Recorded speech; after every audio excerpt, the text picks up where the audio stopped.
Hello दोस्तों, तो स्वागत है आप सभी का हमारे YouTube channel Vicky selection point में।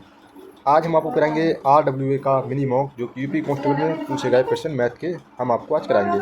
देखिए हमारा पहला क्वेश्चन क्या है। तो हमारा पहला क्वेश्चन है, इसे ब्लैक कर लेते हैं एक बार। अब देखिए पहला क्वेश्चन है, यदि संख्या 7, 5, 8 P 0, 9 Q और 5 संख्या को 3 से विभाजित किया, 3 से विभाजित है, तो P प्लस Q का मान क्या है। P और Q की जो संख्या है उन्हें जोड़कर बतानी है हमें कितना आएगा आंसर। तो सबसे पहले हम इन्हें जोड़ लेते हैं। 7 और 5 को जोड़ेंगे, फिर आते हैं 7 5 होते हैं 12, 12 8 हो गया 20, और फिर 0 जोड़ेंगे, 20 और 0 0 रहेगा, फिर 20 और 9 हो गया 29, 29 और 5 हो गया 34, यानी कि 34 हो गया, प्लस P प्लस Q, ये हो गया। अब 3 से विभाज्य है, 3 से वही संख्या विभाजित है, 3 से कटती है। 34 3 से विभाज्य नहीं होगी, क्योंकि 3 से 34 के अंकों का योग कभी 3 से नहीं कटेगा। 3 से वो संख्या विभाज्य होगी जिसके अंकों का योग 3 से विभाजित होगा। अब यहाँ पर हम अगर 35 लेंगे तो भी नहीं होगा, 36 करेंगे तो 3 से विभाज्य हो जाएगा, यानी कि इसमें 2 बढ़ा रहे हैं हम, यानी कि P प्लस Q का मान जो है वो 2 आएगा, क्योंकि 2 बढ़ा रहे हैं यहाँ पर। यानी कि अगर इसका मान 1 और 1 हो जाएगा तो यहाँ पर 2, दोनों को जोड़ेंगे 2, तो इसका जो आंसर होगा वो 2 होगा, ऑप्शन ए वाला। चलिए ये क्वेश्चन शायद आपकी समझ में आया होगा। अब बढ़ते हैं नेक्स्ट क्वेश्चन की तरफ, इसे मिटा के सबको। क्वेश्चन नंबर 1 ये हो गया, इस पर सही का टिक लगेंगे, नेक्स्ट करेंगे। दूसरे क्वेश्चन को देखिए आप। अब देखो दूसरा क्वेश्चन है हमारा, दो धनात्मक संख्याओं का लघुत्तम समवर्तक उनके महत्तम समवर्तक का 13 गुना है, यानी कि एलसीएम का 13 गुना क्या है, HCF जो है एलसीएम का 13 गुना है। साफ साफ यही बोल रहा है, अगली लाइन क्या बोल रहा है, HCM एलसीएम का योग 252 है, यानी कि HCF प्लस एलसीएम इनका योग कितना है, 252 हो गया। अगर तो एलसीएम का मान कि एलसीएम बराबर कितना है 13 HCF, तो हम पहले तो यहाँ पर HCF ही लिखेंगे, HCF प्लस एलसीएम की जगह पे हम ये वाला लिख लेंगे 13 HCF, कोई दिक्कत तो नहीं है ना। 13 HCF बराबर 252, एक HCF ये और 13 ये, कितने हो गए 14 HCF, यानी कि ये HCF बराबर 252 तो है ही, ये 14 आ जाएंगे बटे में, काटो 14 से, 14 एकम 14, 14 दूनी 28, ज़्यादा हो रहा है, ये 14 एकम 14, कितने बचे 9, हो गया 92, 14 सत्ते 98, 14 अट्ठे कितने हो गए, नहीं यहाँ पे 11 बच रहे हैं, यानी कि 112 हो गए, तो 14 अट्ठे 112, 18, HCF आ गया 18, HCF 18 आ गया। अब हमें चाहिए LCM निकालना है हमें। LCM कैसे निकालेंगे, LCM तो यही से निकल जाएगा, HCF 18 आया तो 13 जो है, 13 में 18 ही गुणा कर देंगे तो HCF आ जाएगा। 13 18 गुणा कितनी होगी, 13 18 गुणा होगी 18 में 18 3 54 की 4, हासिल हो गए 5, 18 एकम 18 और 5 23, 234 ये हमारा LCM आ गया। अब क्वेश्चन में क्या कहा है कि उनमें से एक संख्या तो 54 है, तो दूसरी संख्या याद कीजिए क्या है। एक संख्या कितनी है 54, तो दूसरी संख्या, यानी कि LCM गुणा HCF, ये 18 गुणा 234, एक संख्या 54 है, दूसरी को मान लो B। अब काट दो, 18 3 54 और 3 से ये भी कट जाएगा, 3 6 18, 3 7 21 बचे 2 और 3 8 24, यानी कि B बराबर 78, दूसरी संख्या जो है वो 78 होगी, ऑप्शन B राइट आंसर। सही है, आशा है आपको समझ में आया हो क्वेश्चन। अब बढ़ते हैं नेक्स्ट क्वेश्चन की तरफ, पहले हम इसे मिटाल देते हैं ज़रा सही से। आज की वीडियो दोस्तों थोड़ी लेट हो गई है, अगली बार को आपको डेली 9 बजे यूपी पुलिस कांस्टेबल की मैथ की वीडियो मिल जाया करेगी। अगर आपको UPSI के मॉक की वीडियो चाहिए मैथ की, तो आप कमेंट में बताएं, मैं आपको UPSI के मॉक की मैथ की वीडियो भी बना के देता रहूँगा, ऑल क्वेश्चन की। चलिए ये और रह गया, तो हमारा इसमें कितना अंतर आया था शायद, चलो कोई नहीं छोड़ दो इसे, अंतर ध्यान दिया 78 आया होगा शायद, 78 आया था, हाँ 78 आया था। बढ़ जाते हैं अगले क्वेश्चन, देखते हैं कौन सा क्वेश्चन, तीसरा क्वेश्चन है। अब देखो क्वेश्चन, क्या कहा क्वेश्चन, तब तक आप क्वेश्चन पढ़िए जब तक मैं इसे सेट करता हूँ। इसे कलर ब्लैक कर लेता हूँ इसे। अब ठीक है, एक थैले में 2, 3, 5 के अनुपात में 50, 20, 50, 25, 20 के सिक्के शामिल हैं। अनुपात बनाओ यहाँ पे 2:3:5 के अनुपात में 50, 25 और 20 के सिक्के शामिल हैं। मल्टीप्लाई करो उनकी। 50 दूनी हो गया 100, 25 3 हो गया 75, 20 पंजे हो गया 100। अब काट लो इन्हें। 25 चौका 100, 25 3 75, 25 चौका 100, यानी कि 4:3:4 जो है हमें मिला। हमें क्या निकालने 20 के सिक्के, यानी कि 4 वाले से मतलब है हमें, 4 वाले से मतलब है हमें 4 बटे टोटल कितने हैं 4, 4 8 और 3 11। इन्हें ऐड करो,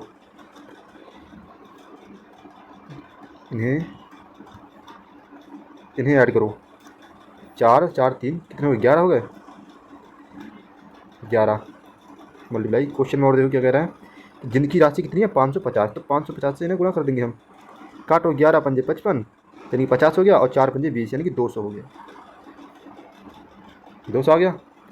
और क्या किया फिर 50 पैसे और 20 पैसे सिक्कों में इनके बीच का अंतर निकालना है। 50 का और निकालना है। 50 के बटे भी 4 ही है, यही 4 ही है, तो फिर सेम ही करना है। 4/11 गुणा 550, 50 का निकालने के लिए 11 पंजे 55, 50 आ जाए और 4 से प्लस करेंगे तो आएगा 200। इनके बीच का अंतर कितना है 0 है। सिंपली सबको पता है, सबको पता क्या है, आप सॉल्व करेंगे तो पता पड़ जाएगा आपको। बाकी इसमें 0 है, ये ऑप्शन नंबर डी। चलिए बढ़ते हैं नेक्स्ट क्वेश्चन की तरफ। इसे मिटा देता हूँ मैं, एक तो इसे मिटाने में काफ़ी टाइम लग रहा है। अगर आपको कोई और सर्विस चाहिए, जैसे कि आप चाहें कि मैं बोर्ड पे सॉल्व कराऊँ, तो मैं आपको बोर्ड पे भी सॉल्व करा सकता हूँ, लेकिन बोर्ड पे क्वेश्चन लिखने में बहुत ज़्यादा टाइम लगेगा। फिर भी आप अगर कहेंगे तो मैं आपको सॉल्व करा दूँगा, आप बता दीजिएगा मुझे। चलिए बढ़ते हैं नेक्स्ट क्वेश्चन की तरफ। इसमें देखते हैं हम 0 वाला टिक करके आगे बढ़ते हैं। काफ़ी अच्छा क्वेश्चन है, देखो इसे क्या है, क्या कह रहा है ये क्वेश्चन। ये क्वेश्चन कह रहा है 34 व्यक्तियों के समूह, 34 व्यक्तियों का पूरा समूह है। उस समूह में 90 किलो वजन वाले एक व्यक्ति के स्थान पर नए व्यक्ति का शामिल होने पर उनका औसत वजन 3 किलो बढ़ जाता है। यानी कि 90 किलोग्राम वाला जो व्यक्ति है वह उठकर जाता है और कोई दूसरा व्यक्ति आता है तो उनके औसत में 3 किलो की वृद्धि हो जाती है। तो नए व्यक्ति का वजन हमें निकालना है। तो सबसे पहले हमें वजन में वृद्धि कितनी हुई वो निकालनी है। तो वजन में वृद्धि निकालने के लिए हमें कम हो जाए थोड़ा, ब्लैक टन हो गया। वजन में वृद्धि निकालने के लिए हमें औसत वजन में कितनी वृद्धि हुई है 3 गुणा, अब व्यक्तियों की संख्या टोटल समूह 34, 34 की 3 से गुणा करेंगे तो कितना आएगा 3 चौक 12, 3 3 9 102 किलोग्राम वजन की वृद्धि हुई है हमें। अब देखनी है हमें, अब क्या क्वेश्चन में कहा है नए व्यक्ति के शामिल होने पर औसत वजन, नए व्यक्ति के शामिल होने पर औसत वजन 3 किलोग्राम बढ़ जाता है। तो नए व्यक्ति का वजन हमें, नए व्यक्ति का वजन ज्ञात करना है। नए व्यक्ति के वजन हमें ज्ञात करने के लिए सबसे पहले जो वजन मतलब प्रतिस्थापित हुआ है, मतलब कितना चेंज हुआ है वजन, यानी 90 किलोग्राम वजन है वो उठ कर गया था, तो 90 किलो कम हुआ है प्लस अब कुल वजन में वृद्धि, कितने वजन में वृद्धि 102, इन्हें जोड़ देंगे तो कितना हो जाएगा 192। यही आंसर होगा अपना, इसमें कुछ ज़्यादा खास नहीं है। आई होप आपके समझ में आया होगा क्वेश्चन। ये क्या हुआ, मिट जा भाई। इसी तरह से आप क्वेश्चन करते रहिए। यूपी कांस्टेबल की मैथ कुछ ज़्यादा हार्ड नहीं है, हार्ड तो मैं किसी भी नहीं कहूँगा। यूपीएसआई, अगर आप कहें यूपीएसआई का मुझे मॉक चाहिए मैथ सॉल्यूशन तो वो भी मैं आपको दूंगा अगर आप कहेंगे तो। चलिए बढ़ते हैं नेक्स्ट क्वेश्चन की तरफ। यहाँ पर आंसर लगा दें 192, 192 था। अब हमारा क्वेश्चन क्या है, देखो क्वेश्चन देखो, यदि मूल्य में 24% की कमी की जाए, अच्छा यदि मूल्य में 24% की कमी की जाती है तो उपभोग में कितने प्रतिशत वृद्धि की जानी चाहिए ताकि व्यय जो है अपरिवर्तित रहे। चलिए क्वेश्चन के देखिए। अब यहाँ पर क्या करना है, इसे थोड़ा छोटा करना है, ब्लैक टन हो गया, ठीक है। अब पढ़ो, अब उपभोग में वृद्धि प्रतिशत में पूछा ना, हाथ प्रतिशत, इसका एक फार्मूला होता है उपभोग में वृद्धि प्रतिशत। में पूरा नहीं लिखूंगा, मेरे फ़ोन की जो स्क्रीन है इस पर काफ़ी ज़्यादा छोटा लिखूंगा तो ज़्यादा बड़ी स्क्रीन नहीं है, आ नहीं पाएगा क्वेश्चन यहाँ पर। तो इसका फार्मूला होता है उपभोग में वृद्धि प्रतिशत का मूल्य में जितनी प्रतिशत की कमी हुई है बटे 100 में से मूल में जितनी प्रतिशत कमी हो उसे घटा देते हैं और 100 गुणा कर देते हैं, आंसर आ जाएगा। जैसे 24% की कमी हुई है तो ऊपर हम 24 लिखेंगे, नीचे हम 100 में से 24 घटाएंगे, 100 माइनस जितनी भी प्रतिशत की कमी हुई है, तो 100 में से 24 घटाएंगे तो सिंपली 76 आएगा आंसर। आंसर नहीं 76 आएगा। अब 100 से कर देंगे हम इसमें गुणा, बस काटो। अरे 100 नहीं हो पाई, क्या हो रहा है भाई यार, ये 100 ये हो जाएगा आपको 2400 बटे 76। अब 76 काटो, 19 शून्य 8 19 3 57 19 चौक 76 और 8 3 24 ना 6 चौक 24 नहीं 600। 1900 6 चौक भाग दो, 19 से कम 19 19 दूनी 38 19 से 19 3 57 3 बचे हो गए 30 19 दूनी 38 यानी 30 यानी 31.5% आंसर आपका आ गया दोस्तों। तो कैसा लग रहे हैं आपको, कैसे समझ में आ रहा है हमारा? अगर आपको समझ में आ रहा है तो प्लीज़ वीडियो को लाइक करें, कमेंट करें, चैनल को सब्सक्राइब करें। बढ़ते हैं नेक्स्ट क्वेश्चन की तरफ। सबसे पहले तो इसे मिटा लेंगे। काफ़ी मज़ा आ रहा है क्वेश्चन करने में, क्योंकि क्वेश्चन काफ़ी ज़्यादा हार्ड नहीं है, सरल सरल क्वेश्चन है। मैं आज से आपको डेली तो नहीं, हर संडे आपको यूपी कांस्टेबल का मॉक कराऊंगा। यदि आप कहें तो एसआई का भी करा दूंगा। अगर कुछ बच्चे कह रहे हैं जैसे कि और भी मतलब वैकेंसीज हैं, जैसे MTSS CJD है, NTPC की मैथ का मॉक, तो मैं वो भी आपको सॉल्व करा दूंगा। जिस दिन संडे को ही करा दूंगा 9 बजे। इसका आंसर देखना है हमें 31.5%। अच्छा क्वेश्चन है, चार्ट का क्वेश्चन है। चार्ट पढ़ो पहले तो क्या है। निम्नलिखित पाई चार्ट का अध्ययन करें और नीचे दिए गए प्रश्न का उत्तर दो। निम्नलिखित पाई चार्ट को एक पुस्तक को प्रकाशित करते हुए व्यय को दर्शाता है। यहाँ पर आपको शायद दिख रहा है, नहीं मैं थोड़ा बड़ा कर देता हूँ, ये जूम नहीं हो पा रहा है, चलो मैं लिख देता हूँ यहाँ पे, हो जा भाई छोटा। पहले पेपर देखो, क्वेश्चन क्या कह रहा है। क्वेश्चन देखते हैं पहले, क्वेश्चन यहीं पे दिख रहा है सीधे क्वेश्चन कह रहा है कि संबंधित पाई आरेख में, ये जो पाई है, पाई चार्ट से पाई चार्ट बोलते हैं इसे पूरे को, ये गोल गोल है। आरेख में छपाई और बाइंडिंग व्यय दिखाने वाले कोणों में अंतर। तो छपाई और बाइंडिंग, आरेख में छपाई और बाइंडिंग, तो छपाई है ये 25%, ये छपाई है। यहाँ पर मैं लिख देता हूँ छपाई, अगर दिखाई नहीं दे रहा है तो। अब वो कह रहा है बाइंडिंग, ये है 10% वाला, ये है बाइंडिंग। छपाई और ये बाइंडिंग, कोणों में क्या अंतर है, कोणों में अंतर निकालना है इनका। तो सबसे पहले 25 में से 10 घटाएंगे, कितना बचेगा 25 में 10 में 15। हाँ तो बस 15 गुणा, कोण है ना, ये कोण में पूछा है, तो 15 गुणा 360 से कर देंगे। अब पूरा पाई चार्ट होता है 100% का, तो 100% से कर देंगे भाग। 1 जीरो से 1 जीरो कट जाएगा, यहाँ कट जाएगा 3 पंजे 15 और यहाँ पर 2 पंजे 10 और ये कट जाएगा 18 और ये हो जाएगा 18 3 54, यानी कि 54 डिग्री। समझ में आ गया हो क्वेश्चन 54। नेक्स्ट क्वेश्चन की ओर बढ़ते हैं। अब देखो हमारा नेक्स्ट क्वेश्चन क्या है।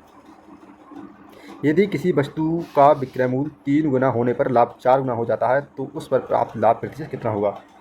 बहुत ही अच्छा क्वेश्चन है। तो देखिए क्वेश्चन कैसे करेंगे। पहले तो मैं ये हाँ वो ठीक है, थोड़ा और कम कर लेता हूँ, तो ये हो सकता है क्वेश्चन ज़्यादा बड़ा तो क्वेश्चन नहीं है, फिर आ जाएगा आराम से। तो फिर करें, चलो क्वेश्चन करते हैं। किसी वस्तु का विक्रय मूल्य 3 गुना होने पर, कॉस्ट प्राइस, यानी कि पहले यहाँ पर CP और SP का रेशो बना लो।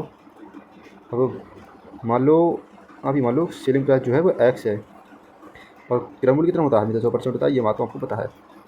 आप कह रहे हैं कि किसी वस्तु का विक्रय मूल्य 3 गुना होने पर, यानी कि ये 3 गुना हो रहा है, तो कितना 3X मान 3 गुना होने पर लाभ कितना हो जाता है 4 गुना। लाभ 4 गुना बोला ना, लाभ 4 गुना हो जाता है। विक्रय मूल्य 3 गुना, यानी कि ये 100 रुपये की चीज़ 300, नहीं सेलिंग प्राइस 300X में बेची, 3X में बेची हमने कोई चीज़, यहाँ पर X है, तो हम अगर सेलिंग प्राइस 3X में से 100 घटाएंगे तो हमारा जो है प्रॉफिट निकल के आएगा। इसलिए प्रॉफिट निकल के आ जाएगा हमारा, यानी कि जो हमारा प्रॉफिट होगा वो होगा X माइनस 100। सही है। यहाँ पर CP और SP, अगर ये 100 है तो ये 300 होगा, क्योंकि ये 3 गुना है। इसमें कितना परसेंटेज है 200% प्रॉफिट, 200% है प्रॉफिट यहाँ पर, क्योंकि 100% है विक्रय मूल्य, 3 गुना बढ़ रहा है तो 200% प्रॉफिट हो गया यहाँ पे। अब 3 हमें निकालना क्या है इसमें, उसमें कितना प्रतिशत लाभ होगा। तो 200% है क्या इसका आंसर? हाँ, तो 200% ही होगा इसका आंसर। यहाँ पर साफ साफ हो रहा है ये क्वेश्चन। नेक्स्ट क्वेश्चन की ओर बढ़ते हैं। नेक्स्ट क्वेश्चन हमारा किसी वस्तु, क्या हो रहा है भाई, ये क्वेश्चन किसी वस्तु, किसी पुस्तक की मुद्रित मूल्य 320 प्रिंटेड प्राइस। मुद्रित मूल्य जो होता है, जो किताब पे लिखे हुए होते हैं, पीछे आप देखना किताब पे जो किताब पर छपे हुए मूल्य होते हैं ना, MRP बोलते हैं हम जिसे, 320 रुपये है। एक खुदरा व्यापारी इसके लिए 244.80 रुपये पे करता है, यानी कि देता है, और वह 10% की, जब 2 क्रमिक छूट 10% और दूसरी किसी अन्य छूट पर प्राप्त करता है। तो दूसरी छूट क्या है, हमें इसमें दूसरी छूट निकालनी है इसमें। तो सब मार्क प्राइस, MRP जानते हैं आप, MRP लिख लो चाहे MP लिख लो। MP का मतलब होता है मार्क प्राइस और MRP का मतलब होता है mark retail price, minimum retail price, नहीं मैक्सिमम रिटेल प्राइस। MP और SP रेशियो 10% की छूट पर, 10% की फ्रैक्शन वैल्यू होती है, 10% की फ्रैक्शन वैल्यू होती है 1/10। तो 10% छूट पर, यानी कि मार्क प्राइस अगर 10 है तो सेलिंग प्राइस यानी कि नॉम बेची है सिंपली। अब दूसरी मान लो आप एक्स की चीज़ें बाई में बेची है, गुणा करो इनकी, ये 10x हो जाएगी, ये 9x 9y। हाँ, यहाँ पर अब देखो क्या कह रहे हैं, ये 320 पुस्तक, यानी MRP कितना 320, 10 की वैल्यू है 320, और 9y की वैल्यू कितनी यहाँ पे कि कितने अदा किए हैं, ये सेलिंग प्राइस है 244.80, 244.80। यहाँ से 5 टांगे, यहाँ पर 2 जीरो बढ़ जाएंगे, 1 जीरो से 1 जीरो कट जाएगा। अब ये ऐसे काट लो इसे, ये कट जाएगा 200 से, और ये 153 से कट जाएगा, यानी कि 200 अनुपात 153 आया। अब 10x की वैल्यू, मतलब आपने देखा होगा अगर कुछ ऐसा होता है जैसे x 50 अनुपात y 40 है, तो x और y का अनुपात क्या होगा, x वो इधर बार आ जाएगा 40 नीचे, और y के सामने x वाला गुना कर जाएगा 50। बस यही होगा यहाँ पे, जो मैं आपको भी दिखाऊंगा करके। हट जा भाई जल्दी जल्दी। तो अब देखो ये 10x 10, अरे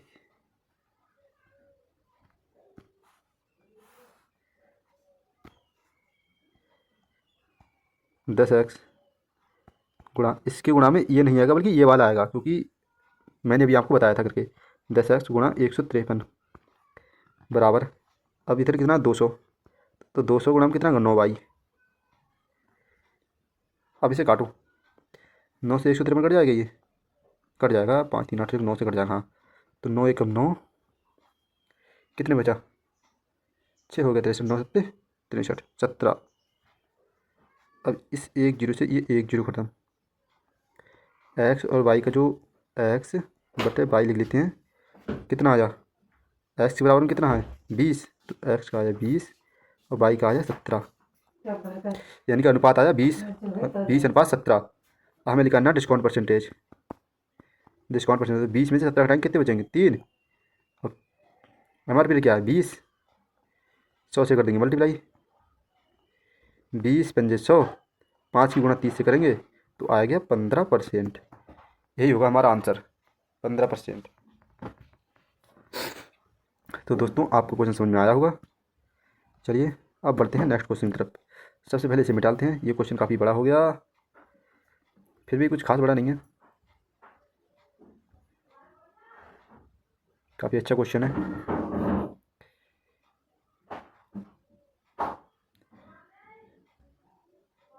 चलो 15% इसका आंसर आया है।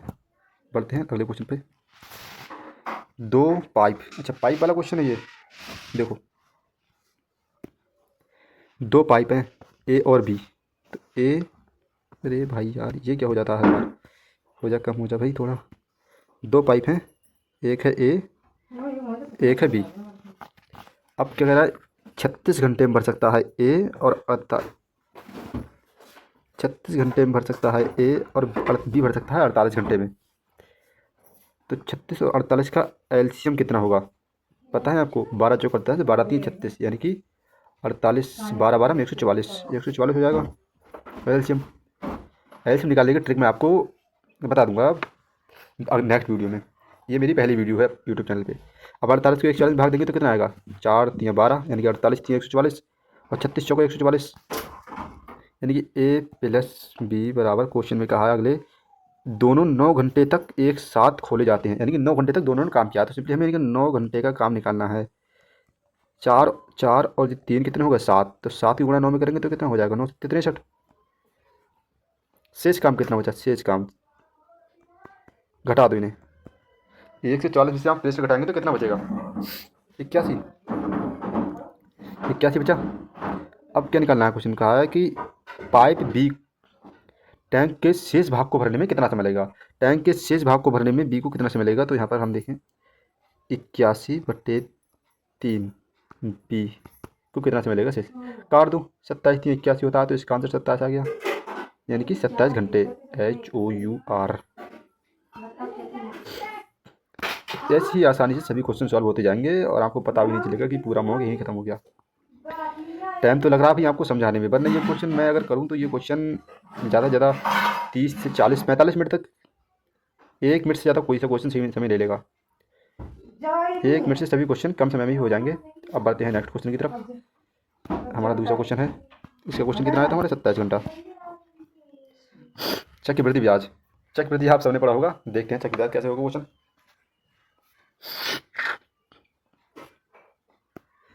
अब ये हो जा भाई, थोड़ा छोटा करना है इसे।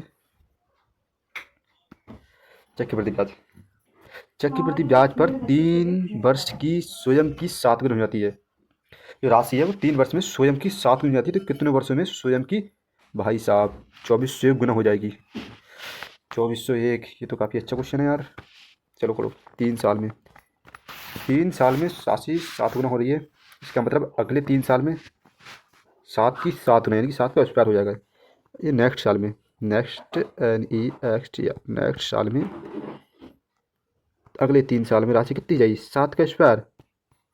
ये ऊपर जो है समय लिखा जाएगा, ठीक है, समय होता है ऊपर समय। अब राशि बोल रहे हैं कि 2401 गुना कब हो जाएगी? ये तो 7 गुना हो गई, 7 गुना। अब 2401, अच्छा 2401 गुना, ये किसी का वर्ग होता है क्या? 7 7 49, 49 का वर्ग होता है। ये जो है ये 49 का वर्ग होता है। 49 को लिख सकते हैं हम 7 की पावर 4। तो यहाँ पर सिंपली लिख तो गया, यानी कि 4। और कितने वर्षों में? 3। 4 गुणा 3 12। अरे वेरी सिंपल क्वेश्चन है भाई, हो तो गया, 12 आंसर आ गया इसका। यानी कि यहाँ से सब, अब मैं तुम्हें समझा दूँ क्वेश्चन कैसा है। कितने वर्षों में स्वयं की 2401 गुना हो जाएगी? 2401 है ये 7 की पावर 4 है, और हमें यहाँ पर 7 की पावर 2, यानी कि 2 साल का है तो 2 3 6 हो जाएगा। अब अगले 2 साल और बढ़ते हैं तो ये 4 साल हो गया। तो 4 साल हो गया, तो 4 गुना फिर 3 में करेंगे, 4 3 12। इसी तरीका से अगर हमसे पूछता कि थोड़ी इससे कम, यानी कि 7 से 49 गुना कितने में हो जाती, तो 4 3 तो 6 हो जाता है इसका आंसर। ठीक है, चक्रवृद्धि ब्याज काफ़ी अच्छा क्वेश्चन है, लेकिन काफ़ी सिंपल भी है। चलिए बढ़ते हैं नेक्स्ट क्वेश्चन की तरफ। साझेदारी। अब करेंगे साझेदारी वाला क्वेश्चन। आ जाओ भाई, किधर गया? हाँ सही है, साझेदारी। इस क्वेश्चन में क्या? ABC एक साझेदारी में काम करते हैं। AB द्वारा किए गए निवेश के 3 गुना निवेश करता है, BC द्वारा किए गए का 2/3 निवेश करता है। तो भाई सही है, रेशो बनाओ ABC का। सिंपली थोड़ा बड़ा कर लेता हूँ इसे। अच्छा भाई, ज़्यादा छोटा सा हो गया। मान लो C ने X राशि निवेश की। अब ये क्या बोल रहा है?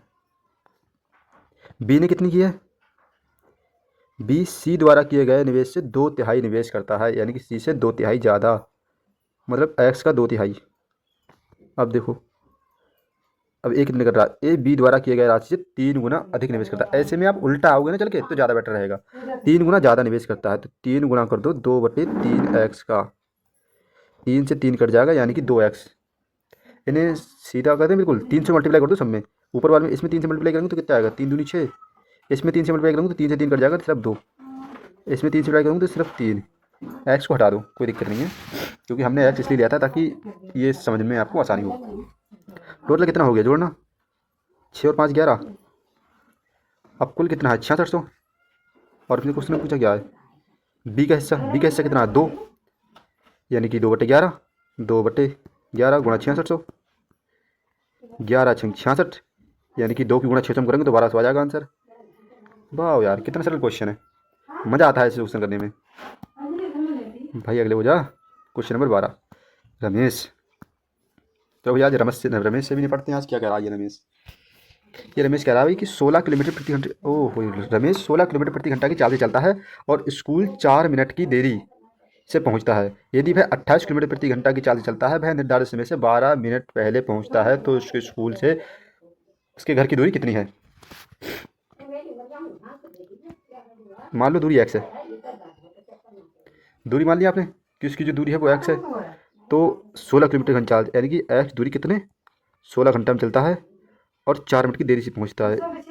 उसकी दूरी निकली, यानी कि हम इसमें से घटा देंगे ये जो 20 घंटा वाली दूरी है, 20 किलोमीटर प्रति घंटे वाली दूरी, यानी कि फिर भी x किलोमीटर दूरी कितने में चलता है 20 में, कितने देर में पहुंचता है 12 मिनट पहले पहुंचता है, इधर 4 मिनट देर से पहुंचता है, यानी कि दोनों को जोड़ेंगे कितना हो जाएगा 16 मिनट बटे घंटा में पूछा कितने किलोमीटर प्रति घंटा, तो घंटा यानी कि 1 घंटा में 60 मिनट होते हैं, 60, 4 चौक 16, 15 चौका 60, इन्हें घटाओ कितना आएगा, इनका एलसीएम कितना आएगा 20 को 16 का, 20 16 का आंसर आएगा 16 पंजे 80, 20 चौक 80, ये हो जाएगा 80, 16 पंजे 80, 5x और 20 चौक 80, यानी कि सिर्फ x बराबर 4/15, 8 चौक हो गया 320 और 15x, यानी कि x बराबर 320/15।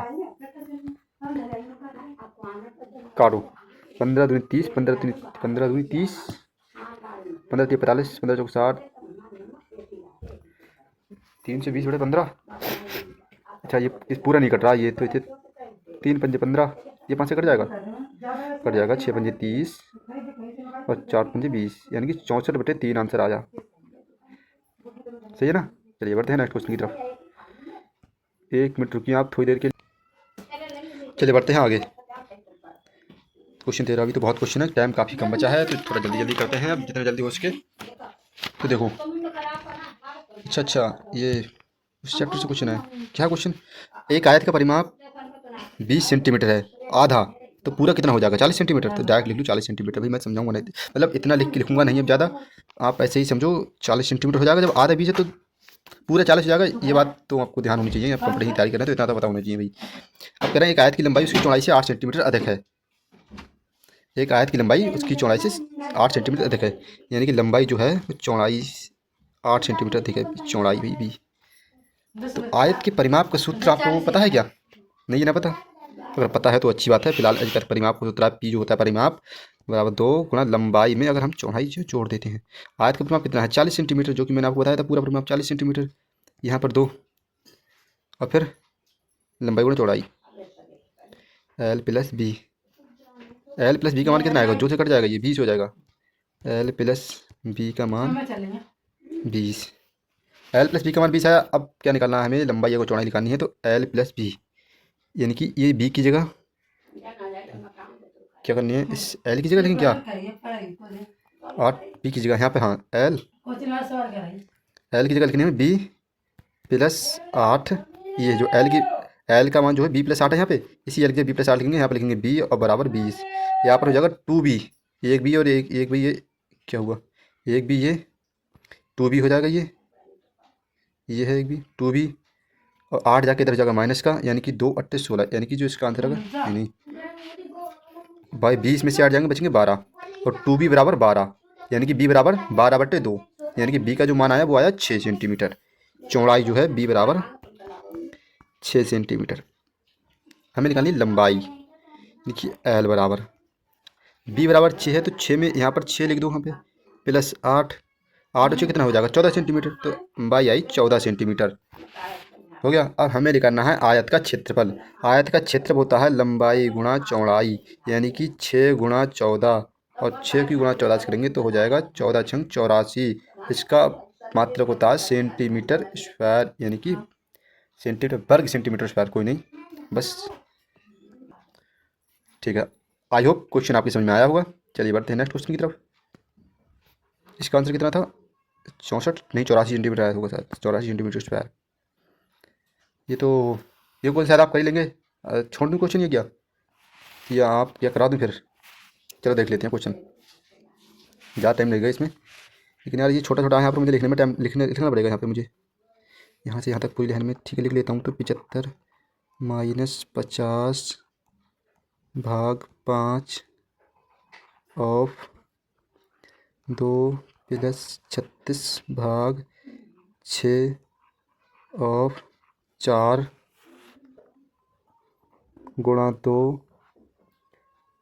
18 माइनस 5 ऑफ 2, 18 माइनस 5 ऑफ 2 बंद ब्रैकेट। बस कलर चेंज कर लेते हैं थोड़ा इसका, जिससे कि आपको काटा पीढ़ी जो है वो थोड़ा समझ में आ जाए यहाँ से। अब देखो, सबसे पहले तो हम ऑफ वाले जितने हैं वो करेंगे। क्या हो रहा है यार, चल क्यों नहीं रहा पेन ऑफ? हाँ ये है, करो। 5 की गुणा कितने से करेंगे? 10 से, और 10 भाग 5 हो जाए तो ये कितना हो जाएगा? 10 पंजे 50, 5 और 75 में से 5 जाएंगे, बचेंगे 70। यानी कि यहाँ तक का मैटर सॉल्व। ठीक है, 4 से कितने होते हैं? 4 से होता है 24। देखो 4 से होते हैं 24। अब 24 और ये 2 पहले काट लो। नहीं 24 और 36, 8 3 24, 8 3 36, 8 दूनी 16, नहीं नहीं 36 कितने करेंगे? 12 3 36, यानी कि 12 दूनी 24 और 12 3 36। ये अभी भाग में ये 2 से 2 कट जाएगा यहाँ पे, ये नहीं, ये तो पहले इधर गुणा होगी। 5 दूनी 10, ये यहाँ तक सॉल्व हुआ मैटर, ये इतना मैटर सॉल्व हो गया। अब 2 पंजे 10 और 10 में 18 जाएंगे, कितने बचेंगे? 8। अब 8 ये गुणा 2 गुणा में है, यानी कि 8, नहीं नई लाइन लिख लेता हूँ एक यहाँ से, 70 प्लस ये 3 भाग 2, यानी कि 3/2, फिर ये गुणा में 2 है, फिर ये ब्रैकेट के अंदर है 8। ये 2 से ये 2 कट जाएगा। अब 8 3 हो गया 24, और 24 में 70 जोड़ेंगे तो 70 और 24 कितना होगा? 70 और 20 हो गया 90, और 4 94। देखो 94 ऑप्शन में है नहीं, है? अरे ये वाला जो ऑप्शन है भाई। ठीक है ना, चलिए बढ़ते हैं नेक्स्ट क्वेश्चन की तरफ। तो हम बढ़ गए नेक्स्ट क्वेश्चन की तरफ। अब देखो क्वेश्चन क्या है। क्वेश्चन है 3 4 5 6 पूर्णतः विभाजित है। कौन सी? सबसे छोटी से छोटी प्राकृतिक संख्या याद कीजिए जिसमें 11 35 में जोड़ने पर 3 4 5 6 से पूर्णतः सबसे पहले आपको 3 4 5 6 का, अबे हट जा भाई, 3 4 5 और 6 का एलसीएम पता होना चाहिए। इनका एलसीएम कितना होगा? निकालो भाई, एलसीएम निकालो इनका कितना होगा। जब तक मैं भी निकालता हूँ। इनका एलसीएम होगा 6 5 दूनी 10 और 60, 60 हो जाएगा ना? 60 हो गया इनका एलसीएम। ऐसा करो 60 से ये 11 35 जो है इसे भाग कर दो। भाग करोगे तो 60 6 दूनी 12, यानी कि 120 हो जाएगा। तो ज़्यादा हो जाएगा तो 6 एकम 60 एकम 60, यानी कि वो गोल गोल हो रहा है भाई। 60 एकम 60, 3 बचे, 11 में 6 जाएंगे, कितने बचेंगे? 5, 5 बदल ले। अब करो 6 से भाड़ा बढ़ो, 6 8 48, 6 निम 54, ज़्यादा हो रहा है, 6 8 48, 48 यानी कि 480 घटाओ 5, 13 में से 8 जाएंगे, फिर बचेंगे 5, यानी कि 60 में से 55 घटाओ, बचेंगे 5। अगर हम 5 जोड़ेंगे तो ये पूर्णतः विभाजित हो जाएगी। सही है, 5 5 क्या ये है? 5 5 और 25 के औसत और तीसरे अनुपात का गुणनफल क्या है? 5 और 25 और तीसरे अनुपात का गुणनफल देखो निकालना है हमें। इसमें 5 और 25 के औसत अनुपात, यानी कि 5 और 25 वाला गुणनफल निकालो, इनका कितना होगा? 5 और 25 का 25 समझे 125, और 125 को हम लिख सकते हैं 5√5 लिख सकते हैं ना? लिख सकते हैं, बिल्कुल लिख सकते हैं, क्योंकि 5 पंजे 25 √ 125। अब कह रहे हैं तीसरे अनुपात का गुणनफल। तीसरे अनुपात का गुणनफल होता है इनका B²/A, यानी कि 25 गुणा 25 बटे 5, 25 पंजे 125 और 25 पंजे 125, यानी कि गुणनफल पूछा तो 125 की गुणा हम 5√5 में करेंगे तो हमारा आंसर आएगा 25 पंजे हो गया, 25 पंजे कितना हो गया? 5 पंजे 25, 5 दूनी 10 और 2 12, 25 5 कम 5 और 1 हाथ के 6, 625 625 √5, ये हो गया answer. Option number C for Chennai. Next question number 17। Question 17 क्या है? 16.5, 9, 10.5, 12.5 और 22 का औसत क्या है? अच्छा, जोड़ दो इन्हें। 16.5, 9.5 और 10.5 और 12.5 जोड़ो, कितना आएगा? ऐसी जोड़ने की कोशिश करता हूँ मैं, कहाँ इस पर लिखूँ यार, टाइम लग रहा है लिखने में। 16 पहले एक एक करके जोड़ो, 12 और 10 22 हो गए, 22 और 6 हो गए, 22 और 10 32, 32 और 6 38, 38 और 1 39.5 और 9 हो गए 39.5 और 9, यानी कि 48.5। 48.5 प्लस 22, संख्या गुणो कितनी है? 1 2 3 4 5, 1 2 3 4 5, 5 से भाग कर दो, कितना आंसर आएगा? 12.5। 5 की गुणा 12.5 में करो, 5 की गुणा 12.5 में कितना आएगा? 12 × 60.62, यानी कि 62.5 और 22 ये प्लस में है, ये माइनस में हो जाएगा इस साइड आके, यानी कि 48.5। 48 62 में से 48 घटाओ, कितना बचेगा? 48 यानी कि 12 8 14 बचेगा ना। 14 इज राइट आंसर। 14 14 14। चलिए क्वेश्चन नंबर, ओ भाई काफ़ी अच्छा क्वेश्चन है। 18 क्वेश्चन नंबर। 2019 में किसी गांव की जनसंख्या में 3.5% की वृद्धि हुई और 2020 में 1% की कमी हुई। सबसे पहले अर्थात आरंभ में जनसंख्या क्या है 2021 के आरंभ में, यानी पहले कितनी थी? 1,32,400। टेक्नोलॉजिया 3% की वृद्धि हुई, यानी कि 103.5।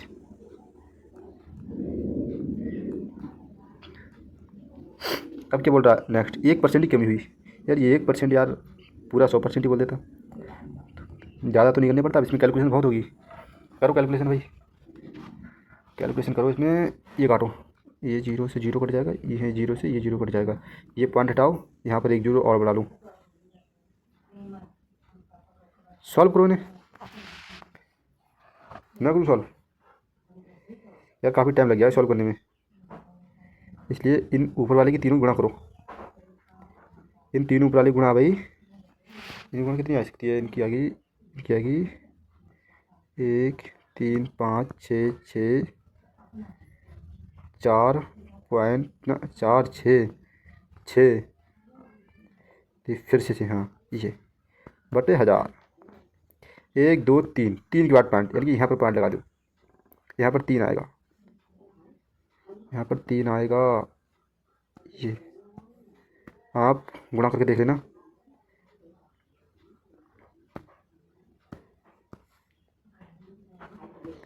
यहाँ पर 3 आएगा, अब 3 तो यहाँ पर लग जाएगा पॉइंट। अब देखो ये आंसर मिल रहा है कि नहीं मिल रहा है? पहली बात तो ये 50% से प्लस है, तो यहाँ पर हम लिख देंगे इन्हें 1 3 5 6 6 4। Option number A right answer. आप कैलकुलेशन कर लेना, कुछ ज़्यादा मुझे टाइम लग जाएगा यहाँ पर कैलकुलेशन करने में। बढ़ते हैं नेक्स्ट क्वेश्चन की तरफ। Question number 20। देखो भाई इस क्वेश्चन क्या 20 है, क्वेश्चन 19 है क्वेश्चन नंबर, कि 144 में वस्तु को बेचने पर 1/7 की हानि हो रही है भाई। क्रय मूल्य मान लो x, तो x क्रय मूल्य पर 7 रुपये की हानि हो रही है 144 में बेचने पर। देखिए हमें निकालने है सेलिंग प्राइस निकालनी है हमें, तो कैसे लिख रहा है? ये वह पुस्तक को 193 से 20 में बेचता है, तो उसका लाभ और हानि प्रतिशत याद करनी है हमें। भाई काफ़ी अच्छा क्वेश्चन है यार ये तो। चलो फिर से करते हैं फिर यार, सेलिंग प्राइस निकालनी है हमें। SP पे क्या हो रहा है यार, थोड़ा छोटा करो इसे यार। x/7, अब ये हानि है,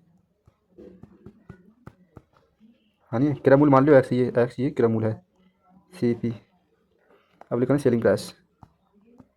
सेलिंग प्राइस जब हम निकालेंगे तो क्रय मूल्य में से हानि घटाएंगे, सेलिंग प्राइस निकल के आएगा। किसको तू बता भाई, सबको पता है तो सही है फिर। यानी कि 144 माइनस 144 माइनस, अब क्या है इधर 144 7, 193 में से 144 घटाओ, कितना बचेगा? 6 नहीं 68 बचा भाई, बहुत बच रहा है। क्या करें इस क्वेश्चन में, कुछ तो करना पड़ेगा यार। चलिए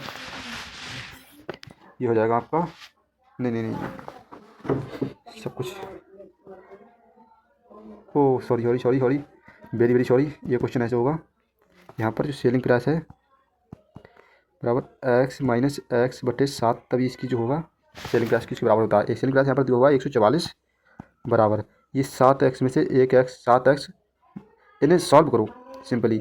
7x एकम 7x माइनस एक्स बचे 6x बटे 7। अब हुआ ये सॉल्व, मैं यही चाह रहा था ये करना, लेकिन नहीं हो पा रहा था। अब इसे काटो, 6 से ये कट जाएगा, 24 सत्ते 144 और 24 गुणा 7 में हो जाएगी, 24 सत्ते 168 होता है। इनकी एक्स बराबर जो आया वो आया 168। हमें निकालना है लाभ, प्रतिशत में निकालना है क्या? हाँ प्रतिशत में निकालना है अभी लाभ। लाभ प्रतिशत का फार्मूला आपको पता है, लाभ यानी कि प्रॉफिट परसेंटेज का इनका अंतर यानी कि 168 और 193 इनका डिफरेंस। 193 168 का डिफरेंस होगा, वो होगा 25.5, नहीं 168 68.20 है, यानी कि 0.2 आएगा शायद। तो बटे ग्रामूल यानी कि 168 मल्टीप्लाई 100 से कर दो, बस ऊपर वाले गुण कितनी होगी 2520 बटे 168, 168 15 2520, 25% आंसर, 15% आंसर आया इसका। Option number C. ये क्वेश्चन थोड़ा सा समझ में नहीं आ रहा था शुरू में, बट अब आ गया समझ में, इसके लिए सॉरी। बढ़ते हैं नेक्स्ट क्वेश्चन की तरफ। ये क्वेश्चन 20 क्या है हमारा, क्या कह रहा है कि एक्स अकेले अकेले, अच्छा एक्स अकेले किसी काम को 20 मिनट में 20 दिन में पूरा कर रहा है। काफ़ी अच्छा क्वेश्चन, देखो करें कैसे करते हैं इस क्वेश्चन को। तो हवा में उड़ा दोगे इस क्वेश्चन को आप। एक्स और वाई, एक्स कर रहा है 20 दिन में और वाई कर रहा है 50 दिन में। इनका एलसीएम आ जाएगा 100, सभी को पता होगा 50 दूनी 100 और 20 बन जाए 100, कितने 50 दिन में पूरा कर सकता है। एक साथ मिलकर 5 दिन तक काम कर रहे हैं, कुल मात्र 5 दिन तक कर रहे हैं। तो 5 और 2 कितने हो गए 7, और कितने दिन तक काम कर रहे हैं 5 दिन तक। तो 7 पंजे कितने हो गए 35 काम कर रहे हैं टोटल। 100 में से 35 घटाओ बचो शेष काम, शेष काम कितने 100 में से अगर 35 घटाओ तो बचाए 65 शेष काम। और किससे करवा रहे हैं कि बाई को कितना समय लगेगा, तो बाई यानी कि 2 से भाग कर देंगे तो ये हो जाएगा 2 3 6, 2 दूनी 4 और 2 पंजे 10, 32.5। ऑप्शन नंबर सी।